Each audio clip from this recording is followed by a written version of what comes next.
Hello students, कैसे हैं आप सभी लोग। Welcome to Pratap academy. Students, इसके पहले हम लोगों ने क्लासिफिकेशन ऑफ नंबर्स और उससे बेस्ड कुछ क्वेश्चंस को सॉल्व किया है। 2-3 वीडियो हम लोगों ने उसमें सारे कंप्लीट कॉन्सेप्ट को देखा। अब इस वीडियो में स्टूडेंट्स अब हम लोग पर्टिकुलर हर एक सब्जेक्ट वाइज, हर एक क्लास वाइज उठाएंगे मैथ्स के पार्ट को और वहाँ से इसको स्टडी करना स्टार्ट करेंगे। तो ये वीडियो हमारा टोटली बेस्ड है क्लास 9th के बच्चों के लिए। तो अगर आप क्लास 9th में बच्चे हैं तो इस वीडियो को बहुत ही ध्यान से समझिए और देखने की कोशिश करिए। तो क्लास 9th में हम लोग पढ़ने जा रहे हैं मैथमेटिक्स का पहला चैप्टर जो है कि नंबर सिस्टम है। टोटल 15 चैप्टर्स हैं, तो एक एक चैप्टर पार्ट वाइज धीरे धीरे हम लोग क्या करेंगे, पूरे सिस्टम को, पूरे चैप्टर्स को अच्छे से कवर करेंगे। तो ये हम लोगों का एक चैप्टर 1 का इंट्रोडक्शन पार्ट होने जा रहा है और उससे कैसे स्टार्टिंग होता है मैथमेटिक्स का चैप्टर 1, वो चीज़ हम लोग देखने जा रहे हैं। तो स्टूडेंट्स, चलिए इस वीडियो को देरी न करते हुए इसको जल्द से जल्द हम लोग स्टार्ट करते हैं। तो आइए ध्यान से समझने के लिए और सीखने की कोशिश हम लोग करते हैं। तो स्टूडेंट्स, यहाँ पे लिखा गया है क्लास 9 CBSE NCERT चैप्टर 1। तो टोटल आपका NCERT पैटर्न, NCERT की जो किताब है, CBSE द्वारा जो प्रीफर्ड की गई जो बुक है, उसी को हम लोग डिस्कस करेंगे और उस NCERT के एक एक पॉइंट को, एक एक पार्ट को जो भी रिटन है उसको समझने की कोशिश करेंगे कि क्या वो कहता है, what is the meaning of that sentence या दैट लाइन, जो भी आप कह सकते हैं। तो इंट्रोडक्शन 1.1 हम लोग इसको दे रहे हैं। ये नंबर सिस्टम है, चैप्टर 1 का नाम है हमारा नंबर सिस्टम। तो स्टूडेंट्स, आपको पता है कि आप क्लास 9th में आ चुके हैं, इसका मतलब आप क्लास 8th पास हैं। तो जब आप क्लास 8th पास हैं तो क्लास 8th में बहुत सारे चैप्टर्स रहे होंगे जिसको आपने डिस्कस किया होगा मैथमेटिक्स में। उसमें एक नंबर लाइन कॉन्सेप्ट आया होगा, तो नंबर लाइन को भी आप जानते हैं, ठीक है। तो नंबर लाइन क्या होता है, आपको पता है कि जितने भी नंबर्स होते हैं उनका स्पेसिफिक अरेंजमेंट और पोजीशन को बताने वाली जो लाइन होती है, that line is known as the number line. Number line tell us the exact location of any number on a straight line। यहाँ पे ध्यान दीजिएगा कि नंबर लाइन दिया गया है, ये हमारा एक नंबर लाइन है। समझने की कोशिश हम लोग इसको करेंगे। यहाँ पे देखिए -4 dot dot dot -4 -3 -2 -1 0 1 2 3 4 5। This is our number line, ये हमारा नंबर लाइन है। अब इस नंबर लाइन पे हम लोगों को पता है कि 1 2 3 4 5 की अगर हम बात करते हैं तो ये हमारे नेचुरल नंबर है। कौन से हैं?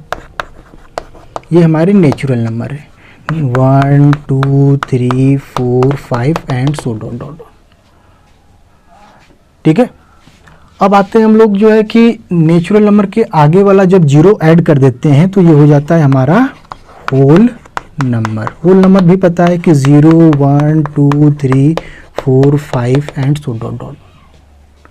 इसके बाद हम लोग आगे बात करते हैं -1, ये सब भी जुड़ जाता है, तो ये हमारा क्या हो जाता है, इंटीजर। इंटीजर आपको पता है -3 -2 -1 0 1 2 3 and dot dot dot. These are the natural number, these are the whole number and these are the integers. तो whole number, natural number, integers, ये सारी चीज़ें हम लोगों को क्लियर है। अगर ये चीज़ आपको नहीं क्लियर है बेटा, तो इसके पहले वाला जो वीडियो मेरा है क्लासिफिकेशन ऑफ नंबर, एक बार उसको ज़रूर आप लोग देखिए। उसमें सारे नंबर्स को ही क्लासीफाई करके रख दिया गया है, क्या क्या उसके नंबर्स हैं, क्या क्या उसके पार्ट्स हैं, और उससे उठने वाले जो भी बेहतरीन क्वेश्चन है उसको भी हम लोगों ने वहाँ पे सॉल्व किया है, डिस्कस किया है। तो वो जो बच्चा अगर देख लेता है वीडियो तो चैप्टर 1 उसके लिए तो आसान हो जाएगा। ध्यान दीजिएगा यहाँ पे, ठीक है। तो ये चीज़ हम लोगों का क्लियर हो गया। अब इस चैप्टर में अब आगे एक आप देख रहे होंगे कि रेशनल नंबर, जो कि क्लास 8 में पहला चैप्टर ही आपका रेशनल नंबर है। What is rational number? आपको पता है अगर कोई नंबर है, सपोज दैट आर को आप क्या करें, rational number. This is our rational number. Rational number अगर आर है, कोई भी एक नंबर है, इसको आप कह रहे हैं रेशनल नंबर। तो आपको पता है रेशनल नंबर किस फॉर्म का होता है, P/Q के फॉर्म का होता है, जहाँ पे P and Q are integer and Q can not be equal to 0 और Q is not equal to 0, we can say that. तो P/Q के फॉर्म का जो नंबर होता है उसी को रेशनल नंबर बोलते हैं हम लोग, ठीक है। तो रेशनल नंबर आप इसमें देखेंगे तो रेशनल नंबर एक्चुअली क्या हो गया कि ये एक तरीके से अगर आप इसको कंपेयर करें तो ये हो गया फ्रैक्शन। फ्रैक्शंस ही तो हैं, ये हो गए फ्रैक्शंस। तो फ्रैक्शन है तो कहीं ना कहीं इसके बीच में आएगा नंबर। तो हम देख लेते हैं कि सेट ऑफ रेशनल नंबर्स भी कौन कौन से हैं हमारे, इसको हम इरेज करते हैं। यहाँ पे अगर आप रेशनल नंबर के एग्जांपल लिखें, रेशनल नंबर एग्जांपल्स हम लोग देखते हैं, क्या क्या एग्जांपल्स हो सकते हैं। अब देखिए 1/2, 2/3, 4/5, 6/7 ... माइनस में ले लीजिए 2/3, -4/7, -5/8 एंड ... अब आपको पता है कि 1 की प्रॉपर्टी पता होगी। 1 एक ऐसा नंबर है जो सबके साथ मल्टीपल के फॉर्म में भी रहता है और सबको डिवाइड भी करता है। 1 डिवाइड एवरी नंबर, ठीक है। तो हम देख सकते हैं कि हम लोग जब काउंटिंग नंबर्स पढ़ते हैं या टेबल पढ़ते हैं तो हम लोग जब लिखते हैं कि 2 × 1 = 2, 2 1 = 2, तो यहाँ से हमने देखा क्या कि 2 के मल्टीपल में भी क्या है, 1 है, ठीक है। और 1 क्या कर रहा है, 2 को डिवाइड भी कर रहा है। अगर आप इसको ऐसे लिखिए 2/2, तो 1 क्या कर रहा है, 2 को डिवाइड कर रहा है। या आप इसको ऐसे भी लिख सकते हैं कि 2 = 2/1। अगर इसको मैं यहाँ पे डिवीजन के फॉर्म में भेजूँ तो यही तो नंबर है, 2 = 2/1। तो 2 को 2/1 लिखा जा सकता है। तो यहाँ पे 2 3 4 5 एंड सो ... 0 एंड सो ... -1 -2 -3, ये सब क्या हो जाएंगे, हमारे रेशनल नंबर्स हो जाएंगे। तो रेशनल नंबर्स, ये सारी चीज़ें कॉन्सेप्ट हम लोगों का क्लियर होता है। अब हम लोग देखते हैं कि किसी भी नंबर्स की बात अगर कर रहे हैं तो उसका स्पेसिफिक सिंबल्स क्या है, किस नंबर से हम लोग उसको समझते हैं, किस सिंबल से उसको समझने की कोशिश करते हैं। ध्यान दीजिएगा, यहाँ पे लिखा गया है the collection of all natural number. जितने भी नेचुरल नंबर हैं सबको n से डिनोट करते हैं। ध्यान से समझते हुए चलिएगा। And the collection of all whole number is denoted by W। And what about the collection of integer? It is also denoted by Z. What is the collection of rational number? It is also denoted by Q. And last one is the real number. तो real number को हम लोग किससे denote करते हैं, R से। Students, तो आगे बढ़ते हैं, आगे समझते हैं हम लोग इन सब चीज़ों को। यहाँ पे लिखा गया है unique representation. What is the meaning of unique representation? अभी हम लोगों ने देखा कि n किसको डिनोट करता है, नेचुरल नंबर, एकदम सही आपने बोला। W, अरे वेरी गुड, होल नंबर। और Z, इंटीजर, बहुत बढ़िया। और Q for rational number, very good, बहुत बढ़िया। तो आपने देख लिया, आपने इस चीज़ को समझ लिया, पढ़ लिया। अब आगे बढ़ते हैं हम लोग कि इसका मतलब क्या है, what is the meaning of unique representation. तो ध्यान से समझने की कोशिश करिएगा। जैसे यहाँ पे मान लीजिए कुछ एग्जांपल्स लिखा गया है, आगे भी बढ़ते हैं। 4 है, अगर हम 1 की बात करते हैं, 4 को 4/1 लिख सकते हैं, ठीक है। या हम 4 को 1 × 4 भी लिख सकते हैं, ठीक है, इन केस ऑफ 1, ठीक है। अब इसको छोड़ देते हैं, अगर 1 को, ये इस चीज़ को हटा दें हम लोग, तो फिर 4 क्या हो जाएगा, अकेला अपने आप में 4 होगा। अगर मान लीजिए मैं इस 1 को यहाँ से हटा देता हूँ और यहाँ से इसको भी हटा देता हूँ, तो 4 ही बचेगा, 4 ही बचेगा। ऐसे ही अगर 3 पर आएंगे तो 3 ही बचेगा। 2 पर आएंगे 2 ही बचेगा। 5 आएंगे 5 बचेगा। 6 आएंगे 6 बचेगा। मतलब नेचुरल नंबर में आप देख रहे हैं कि अगर 1 वाला जो कॉन्सेप्ट है, या तो वो डिवाइड के फॉर्म में या मल्टीप्लाई के फॉर्म में है, उस चीज़ को अगर हटा दिया जा रहा है तो हम देख रहे हैं कि जो नंबर है एग्जैक्ट वही नंबर हमको मिल रहे हैं, ठीक है। अब आते हैं हम लोग किस पे, होल नंबर पे। होल नंबर में आप देख रहे हैं कि ये तो सारे नंबर्स वही हैं, 0 को बस 0 आप लिख देंगे। इसमें भी अगर मान लीजिए 7 लेना चाहते हो तो 7 को 7 लिखेंगे। ऐसे ही हम लोग अगर किस में आते हैं, ऐसे ही हम लोग आते हैं इंटीजर्स में। इंटीजर्स में आप ऐसे ही आप क्या लिखेंगे, -3 को -3 लिखेंगे, -2 को -2 लिखेंगे, -5 को -5 लिखेंगे, बाकी 0 1 2 3, तो आपका वैसे वैसे हो गया। तो यहाँ पे आप देख रहे हैं कि जो नेचुरल नंबर है, जो होल नंबर है और जो इंटीजर्स है, इनके जो सिंबल्स हैं या ये जो नंबर्स हैं, ये यूनिक नंबर हैं, ठीक है। इनका रिप्रेजेंटेशन यूनिक है। अगर आप एक बार लिख दें तो उसका मतलब वही का वही होगा, ठीक है। लेकिन हम लोग आते हैं किस पे, रेशनल नंबर पे। रेशनल नंबर पे आप एक चीज़ देखिए, यहाँ पे लिखा है 1/2 लिखा है, यहाँ पे लिखा है 2/4, ठीक है, ये 1/2 है, ये 2/4।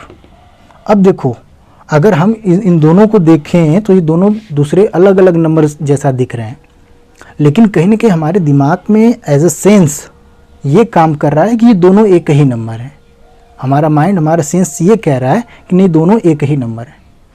इनका रिप्रेजेंटेशन अलग हो गया, दिख अलग रहे हैं, लेकिन मीनिंग सेंस सेम है। लेकिन यहाँ पे हम लोग अलग नहीं लिख पा रहे थे, एक ही नंबर लिख पा रहे थे। तो यहाँ का जो रिप्रेजेंटेशन था सेम था, लेकिन यहाँ का जो रिप्रेजेंटेशन है अलग है। तो ये क्या होते हैं, यूनिक रिप्रेजेंटेशन में आप ये कह सकते हैं कि natural number, whole number and integers are uniquely represented, ठीक है, but rational number are not unique in representation, आप ये कह सकते हैं। तो यही सबसे बड़ा हमारा इंपॉर्टेंट पॉइंट यही निकल के आया कि rational number are not uniquely represented, या आप कह सकते हैं rational number do not have unique representation. तो आप यहाँ पे इंपॉर्टेंट नोट ये लिख सकते हैं कि रेशनल नंबर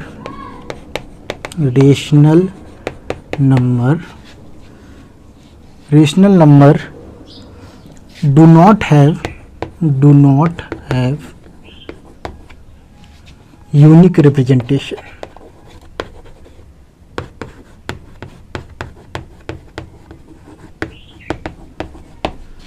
तो आई होप ये यूनिक रिप्रेजेंटेशन के कॉन्सेप्ट को आप सभी लोग समझ पाएँ। आइए स्टूडेंट समझते हैं, आगे बढ़ते हैं। यहाँ पे लिखा हुआ है इक्विवेलेंट रेशनल नंबर। देखिए क्लास 8 में आप लोगों ने रेशनल नंबर पढ़ा है। इक्विवेलेंट रेशनल नंबर किसको कहते हैं? देखिए यहाँ पे समझिएगा, ये लिखा है 1/2, ये लिखा है 2/4, ये लिखा है 3/6, ये लिखा है 4/8। हम लोग इसके सेंस पर जाते हैं, हम लोग इसके रिप्रेजेंटेशन पर न जाकर इसके सेंस पर जाते हैं। तो इसका सेंस क्या कहता है? 2/4 का सेंस अगर देखा जाए तो कहीं ना कहीं अगर उसको दिमाग पे अपन देखो तो कह रहा है कि 1/2। 3/6 को देखो, ये भी क्या बोल रहा है? ये भी बोल रहा है 1/2। 4/8 को देखो, ये भी क्या बोल रहा है? 1/2। 5/10 क्या बोल रहा है? ये भी 1/2। 25/50 क्या बोला? ये भाई 1/2। तो ये सब क्या हो गए? जब सबका सेंस सेम है तो हम कह सकते हैं ये सब क्या है? आपस में इक्विवेलेंट है। तो अगर 1/2 लिखा है तो आप 2/4 भी लिख सकते हैं। क्यों? क्योंकि इसका सेंस जो है, मैथमेटिकल सेंस की बात करें, मैथमेटिकल सेंस जो है कहीं ना कहीं हमारा सेम है, इसलिए हम लोग इसको क्या कह सकते हैं? Equivalent rational number. एक बात हम लोगों को और समझना है, कई बार क्वेश्चन आपसे पूछा जाता है कि क्यों, वाई हम लोग जो है कि 1/2 को, सॉरी, वाई 2/4 रिटन एज 1/2, क्यों 2/4 को 1/2 क्यों लिखा गया? तो समझने की कोशिश करिए। जब भी नंबर लाइंस की बात करते हैं, यहाँ पे एक स्टेटमेंट है, पहले इसको समझते हैं फिर हम लोग इसको समझते हैं। कह रहा है when we represent p/q on the number line we assume that q is not equal to 0 and pq are having no power other than 1। और यहाँ पे आप कह सकते हैं दैट इज एचसीएफ क्या हो? 1 हो। किसका एचसीएफ? p और q का एचसीएफ क्या हो? 1 हो। So that on the number line among the infinitely many fractions equivalent to 1/2। तो सीधा सीधा फ्रैक्शन जब आप लेते हैं तो p/q के फॉर्म में होता है। pq क्या हो जाएगा? आपका इंटीजर्स हो जाएंगे, q 0 के इक्वल नहीं होगा, वही चीज़ बोल रहा है। और जब इसके जो फ्रैक्शंस आप यहाँ पे देखें तो यहाँ पे dot dot dot many fraction आपको मिले। मेनी, तो मेनी का मतलब क्या हो गया? इनफाइनाइट ही तो हो गया। तो इनफाइनाइट फ्रैक्शंस मिल रहे हैं, तो यहाँ पे आप क्या कर रहे हैं? इनफाइनाइट फ्रैक्शंस इक्वल टू 1/2, मतलब बहुत सारे ऐसे फ्रैक्शंस मिल रहे हैं जैसे 5/10, 25/, ये सबको लेकर आओगे तो आपको कहाँ पर आके मिलेगा? 1/2 पर। 1/2 पे क्यों मिल रहा है? क्योंकि 1/2 का जो आप देखेंगे फैक्टर, या सीधा सीधा आप इनका कह लो एचसीएफ निकाल लो। कॉमन फैक्टर देखने से अच्छा है कि एचसीएफ देख लो। क्या 1/2 का एचसीएफ 1 और 2 का एचसीएफ क्या है? 1 है। तो वही चीज़ यहाँ पे बात बोल रहा है, ठीक है। तो दिस इज़ द रीज़न, यही कारण है कि 2/4 को 1/2 क्यों लिखा जाता है। 2/4 को लिखने का कारण ये है कि 2/4 को आप देख रहे हैं, 2 में से कुछ कॉमन लीजिए, 1 यहाँ बचा, यहाँ भी 2 में से कुछ कॉमन लीजिए, यहाँ 2 बचा। अब आप क्या आ जा रहे हैं, वापस से आपको 1/2 जैसा मिल रहा है। ठीक है, तो आई होप कि ये कॉन्सेप्ट आपको समझ में आ रहा होगा कि 2/4 को 1/2 क्यों लिखा जाता है। क्योंकि 2/4 में अगर आप आते हैं तो उनके SCF को लेंगे तो उनका SCF क्या हो जाएगा, 1 न मिलकर SCF 2 मिलेगा। लेकिन आपको क्या करना है, रिप्रेजेंट करने के लिए नंबर लाइन पे जो भी आप नंबर लेते हैं वो नंबर्स क्या हो जाए, अगर फ्रैक्शन के फॉर्म में है, रेशनल नंबर के फॉर्म में है, तो उन दोनों का SCF क्या होना चाहिए, 1 होना चाहिए। तो SCF 1 बनाने के लिए फिर आप क्या करते हैं, 2 से डिवाइड करते हैं, तो आपको क्या मिलता है, 1/2 मिलता है। इसीलिए हम लोग क्या कर सकते हैं, ये सारे नंबर्स जो होते हैं ये कहाँ पे आके रुक जाते हैं, 1/2 पर। तो ये इसका क्या हो गया, इक्विवेलेंट हो गया। तो आगे बढ़कर समझने की, देखने की कोशिश करते हैं। क्या लिखा है, NWZQ, N for natural number, W for whole number, Z for integers and Q for rational number. अब यहाँ पे हमको समझना है, अगर मैं यहाँ पे देख रहा हूँ तो क्या ये पूरे नंबर्स जो हैं, क्या ये पूरे नंबर यहाँ पे हैं, आपको दिख रहा होगा, 1 by 1 कर समझा जाए तो ये क्या पूरे नंबर इसमें है। इन सबको इरेज करते हैं, तब तक इन दोनों को देखा जाए तो ये पूरे नंबर आपको यहाँ बिलोंग कर रहे हैं। इसका मतलब यहाँ से एक डिफिनीशन निकलता है, एक स्टेटमेंट निकलता है जो बड़ा इंपॉर्टेंट कहलाता है कि ऑल नेचुरल नंबर जो होते हैं वो क्या होते हैं, होल नंबर। इसका उल्टा देखते हैं, क्या सारे होल नंबर नेचुरल नंबर होते हैं। तो ये अगर इसको बोल रहा हूँ मैं, 0 को क्या बोल रहा हूँ, नेचुरल नंबर, ये तो बात गलत हो गई। तो इसका मतलब कि all whole number are not equal to क्या हो जाएगा आपका, वेरी गुड, नेचुरल नंबर। पहला कॉन्सेप्ट ही निकल कर आता है। वैसे ही अगर हम लोग इंटीजर्स के बारे में बात करते हैं तो integers -3, -2, -1, 0, 1, 2, 3 and so dot dot dot. तो यहाँ पे आप देख रहे हैं 1 से फिर स्टार्ट हो रहा है। 1 से स्टार्ट होने वाला नंबर कौन सा है, नेचुरल नंबर। और यहाँ देख रहे हैं 0 से भी स्टार्ट हो रहा है किसमें, इंटीजर्स में। तो क्या स्टार्ट हो रहा है, W फॉर होल नंबर। इसका मतलब हम कह सकते हैं कि all natural number are integer, all whole number are integer, but इसका इनवर्स क्या हो जाएगा, integers, all integers are not natural number, all integers are not whole number. तो इस तरीके से कुछ बेहतरीन क्वेश्चंस जो है कि बनने वाले हैं, इस चीज़ को हम लोग डिस्कस करने वाले हैं कुछ ही समय में। तो आई होप ये चीज़ आपको समझ में आ रहा होगा। आगे बढ़ते हैं हम लोग, अब आगे बढ़ते हैं। अब यहाँ पे देखते हैं कि अभी आपने देखा कि ये क्या था, आपका इंटीजर था। अभी आप देखने जा रहे हैं क्या, रेशनल नंबर। तो रेशनल नंबर को समझिए कि ये -3/4 है, ये -2 है, ये -1 है, यहाँ पे 0 भी लिख सकते हो, 1 भी लिख सकते हो, +7/9 भी लिख सकते हो, एंड सो मेनी ऑन, बहुत सारे नंबर्स आप लिख सकते हैं। लेकिन आप देख रहे हैं कि ये क्या है, नेचुरल नंबर है, ये होल नंबर है, ये आपका क्या है, इंटीजर्स है। उसके बाद आप इसमें आते हैं तो -2 यहाँ पे भी आपको देखने को मिला। तो इसका मतलब क्या हो गया कि जो नेचुरल नंबर है, 1 भी इसमें देखने को मिल रहा है, 2 भी। तो नेचुरल नंबर क्या है, वो रेशनल नंबर कहलाएंगे। होल नंबर क्या कहलाएंगे, वो भी रेशनल नंबर कहलाएंगे। इंटीजर्स क्या कहलाएंगे, वो भी रेशनल नंबर कहलाएंगे। लेकिन इसका उल्टा ट्रू नहीं होगा, इसका उल्टा ट्रू नहीं होगा। जो रेशनल नंबर है, सारे रेशनल नंबर को आप न तो होल नंबर कहेंगे, न तो सारे रेशनल नंबर को आप क्या कहेंगे, इंटीजर कहेंगे। तो ये इससे रिलेटेड कुछ क्वेश्चंस अब हम लोग समझने जा रहे हैं। तो आइए क्वेश्चंस को भी डील करते हैं, आगे बढ़ते हैं। कुछ क्वेश्चन को, बेहतरीन क्वेश्चन को समझने की कोशिश करते हैं। ध्यान दीजिएगा, लिखा गया है state the following statement either it is true और फॉल्स। पहले क्वेश्चन पर आते हैं। बोला आपसे every natural number are whole number, every natural number are whole number, ये बात एकदम क्या है, सही है, दिस इज ट्रू। सेकेंड है every whole number are natural number, उल्टा बोल रहा है। मैंने बोला कि उल्टा जब होगा तो हो जाएगा फॉल्स, तो हो जाएगा गलत, हो जाएगा फॉल्स। तीसरा बोला every natural number are integer, every natural number are integer, every natural number are integer, बात क्या है, सही जम रहा है, ट्रू हो जाएगा। Every whole number are integer, whole number को भी इंटीजर बोला, ये भी सही है, ये भी ट्रू होगा। Every integer are natural number, ये क्या हो गया, फॉल्स, उल्टा हो गया ना बात। Every integer are whole number, ये भी बात क्या है, रिवर्स है, तो ये भी क्या हो जाएगा आपका फॉल्स। तो आगे बढ़ते हैं, 7 क्या है, every natural number are rational number, every natural number are rational number, बात सही है। Every whole number are rational number, ये भी बात सही है। Every integer are rational number, ये भी बात सही है। तो ये तीनों क्या होगा, हमारा ट्रू होगा। इसका उल्टा देख लेते हैं, every rational number are natural number, ये तो बात उल्टा हो गया, फॉल्स हो गया। Every rational number are whole number, ये भी फॉल्स हो जाएगा। And every rational number are integers, ये भी क्या बात होगा, फॉल्स हो जाएगा। अब यहाँ पे कुछ क्वेश्चंस बन जाते हैं हमारे कि आपको क्या करना है, दो नंबर्स के बीच में आपको रेशनल नंबर फाइंड करने हैं। You have to find out the rational number between two numbers. तो आपको क्या करना होगा कि एक चीज़ आप नोटिस कर रहे होंगे कि नंबर लाइन्स में हर नंबर के बीच में कोई ना कोई नंबर है। तो आप कह सकते हैं कि दो नंबर्स के बीच में कितने नंबर्स हैं, तो infinite many numbers are there between two numbers. तो अब नेक्स्ट टॉपिक हमारा ये है कि किस तरीके से दो नंबर के बीच में रेशनल नंबर को हम लोग फाइंड करेंगे। आई होप यहाँ तक आप सभी लोगों को समझ में आया। Thank you.